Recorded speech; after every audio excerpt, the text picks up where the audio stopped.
Makiria mũcemanio-inĩ rũraharĩrio nĩ kamĩtĩ ya migunda mbunge-inĩ ya kĩbũrũri, Aikari nimoritie thirikari gutanĩra taito iria ciothe iheanĩtwo mũgũnda-inĩ ũyũ nĩguo kũhe kanya ka gũkũrana arĩa mabatiĩ kũheo mũgũnda ũyũ.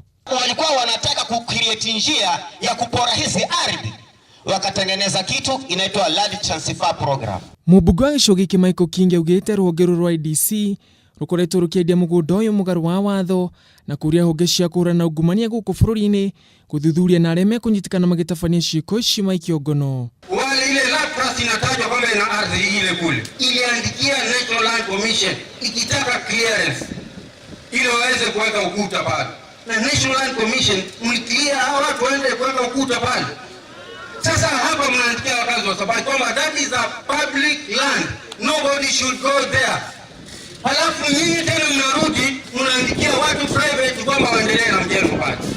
Haki iko wapi? Mũikarĩri wa kamĩtĩ ya migunda mbunge-inĩ ya bũrũri Omar Mwinyi neranĩire gũikara thĩ hamwe na memba kamĩtĩ ĩno nĩguo gwetha kĩhonia gĩa kũrũgamia ngucanio ya migunda ũyũ wa Sabaki ĩrĩa ĩkoretwo kwa ihinda iraya. Tutahakikisha hili jambo tutalifuata kwa ile nguvu ambayo sisi tunayo kama wabunge, na ikiwa kweli haki yuko upande wenu, basi sisi tukasema watu wa Sabaki wafanye nini?